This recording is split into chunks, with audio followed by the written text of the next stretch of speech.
India का speciality chemical sector शायद daily headlines में ट्रेंड नहीं करे, लेकिन क्वाइटली इंडस्ट्री दुनिया की हाफ इनोवेशन को फ्यूल कर रही है। मतलब लोग एआई और ईवी का हाइप बना रहे होते हैं और पीछे किसी केमिकल कंपनी का कंपाउंड एक्चुअली काम कर रहा होता है।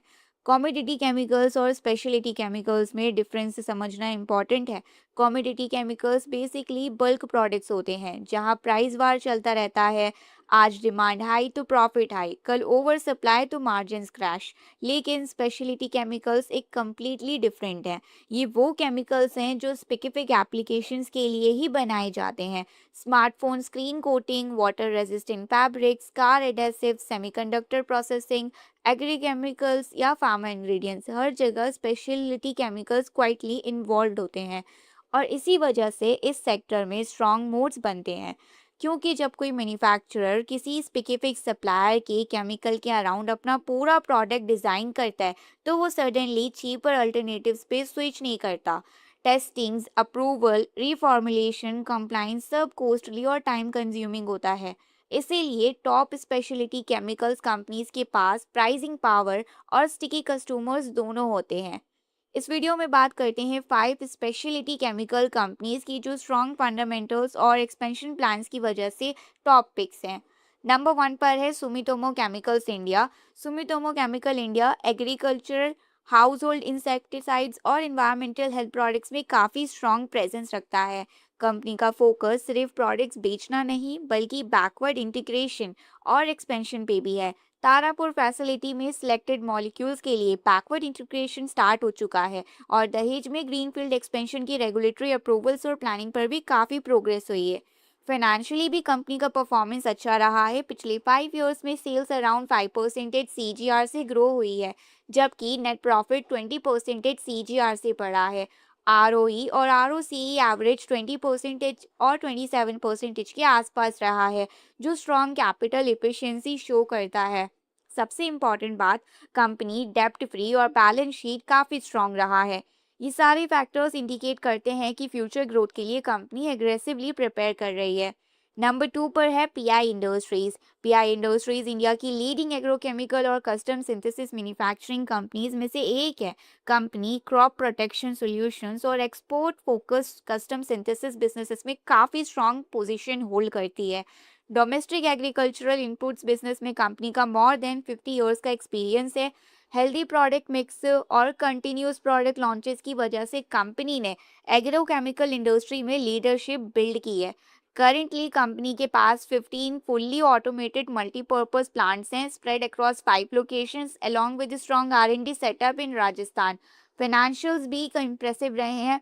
पिछले 5 इयर्स में सेल्स 19% सीजीआर और नेट प्रॉफिट 30% सीजीआर से ग्रो हुआ है। आरओई और आरओसी एवरेज 16% और 20% के अराउंड रहे हैं। ग्रोथ पाइपलाइन भी काफ़ी स्ट्रॉन्ग दिख रही है। Company recently 5 new molecules commercialise कर चुकी है और 8 से 10 और मॉलिक्यूल्स पाइपलाइन में है। डोमेस्टिक मार्केट के लिए भी 20 से ज़्यादा प्रोडक्ट्स फ्यूचर डेवलपमेंट और रजिस्ट्रेशन स्टेज में है। मैनेजमेंट का फोकस एडवांस टेक्नोलॉजीज और नीश ऑफरिंग पर है, जो लॉन्ग टर्म ग्रोथ के लिए पॉजिटिव सिग्नल माना जा रहा है।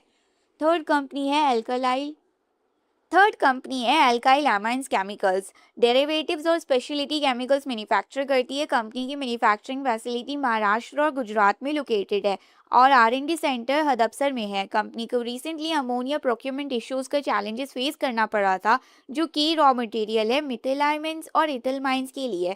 जियोपॉलिटिकल टेंशन की वजह से सप्लाई प्रेशर भी देखने को मिला, लेकिन लॉन्ग टर्म में कंपनी स्ट्रॉन्ग पिक मानी जाती है। China plus one strategy, rising global demand और हाई मार्जिन स्पेशलिटी केमिकल्स में एक्सपेंशन कंपनी के लिए मेजर ग्रोथ ड्राइवर हो सकते हैं।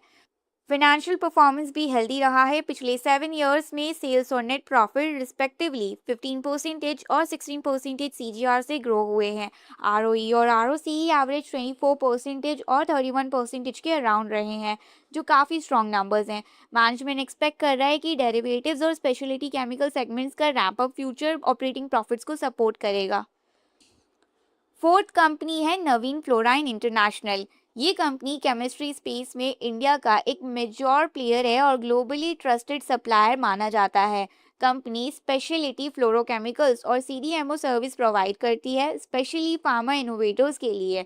इसका export footprint north America, Europe, middle east और एशिया पैसिफिक के तक स्प्रेड है और एक्सपोर्ट्स तक टोटल रेवेन्यू का मोर देन 50% कंट्रीब्यूट करता है। Company currently strong order book maintain कर रही है, including advance stage agreements with European CDMO partners. Financially पिछले 7 इयर्स में सेल्स से 15% सीजीआर और नेट प्रॉफिट 7% सीजीआर से ग्रो हुआ है। आरओई और आरओसी एवरेज अराउंड 16% और 17% रहा है। फ्यूचर ग्रोथ के लिए कंपनी एग्रेसिवली इन्वेस्ट भी कर रही है। सूरत यूनिट में एचएफसी प्रोडक्शन कैपेसिटी एक्सपेंड हो रही है और मल्टीपर्पज प्लांट अपग्रेड्स के लिए भी इन्वेस्टमेंट्स प्लान्ड है। इससे ब्रॉडर प्रोडक्ट मिक्स और स्ट्रॉन्गर ग्लोबल पार्टनरशिप डेवलप करने में हेल्प मिल सकती है। लास्ट कंपनी है अतुल। अतुल इंडिया की ओल्डेस्ट और मोस्ट डाइवर्सिफाइड केमिकल कंपनीज में से एक है। कंपनी के पास अराउंड 900 प्रोडक्ट्स और 400 फॉर्मुलेशन का पोर्टफोलियो है। मैन्युफैक्चरिंग फैसिलिटीज गुजरात और महाराष्ट्र में लोकेटेड है और international presence US, UK, Germany, UAE, China और ब्राजील तक स्प्रेड है। फाइनेंशियली पिछली 7 इयर्स में सेल्स और नेट प्रॉफिट अराउंड 8% और 9% सीजीआर से ग्रो हुआ है। आरओई और आरओसी एवरेज 14% और 18% के अराउंड रहे हैं।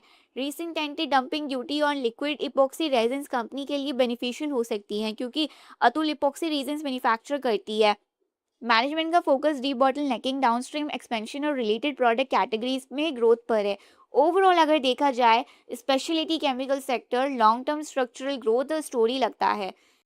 Electric vehicles, semiconductors, green manufacturing, pharmaceuticals, agriculture, almost हर major industry indirectly specialty chemicals पर डिपेंडेंट है। लेकिन रिस्क भी इग्नोर नहीं करना चाहिए। Raw material volatility, geopolitical tensions, global slow down और डिमांड फ्लक्चुएशन स्ट्रॉन्ग कंपनीज को भी इम्पैक्ट कर सकते हैं। इसलिए किसी भी स्टॉक में इन्वेस्ट करने से पहले valuation, management quality, corporate governance और long term execution capabilities evaluate करना जरूरी है। क्योंकि मार्केट में सिर्फ केमिकल वर्ड सुन के इन्वेस्ट करना उतना ही डेंजरस है जितना आईजी रील्स देख के लाइफ एडवाइस लेना। दोनों जगह एडिटिंग रियलिटी से ज़्यादा होती है। ये वीडियो सिर्फ एजुकेशनल पर्पस के लिए, स्टॉक रिकमेंडेशन या बैंक एडवाइस नहीं है। कोई भी इन्वेस्टमेंट डिसीजन लेने से पहले एक सर्टिफाइड फाइनेंशियल एडवाइजर से कंसल्ट करें। और अगर आपको वीडियो यूजफुल लगा तो उसे लाइक करें, शेयर करें और चैनल को सब्सक्राइब करें। Thanks for watching.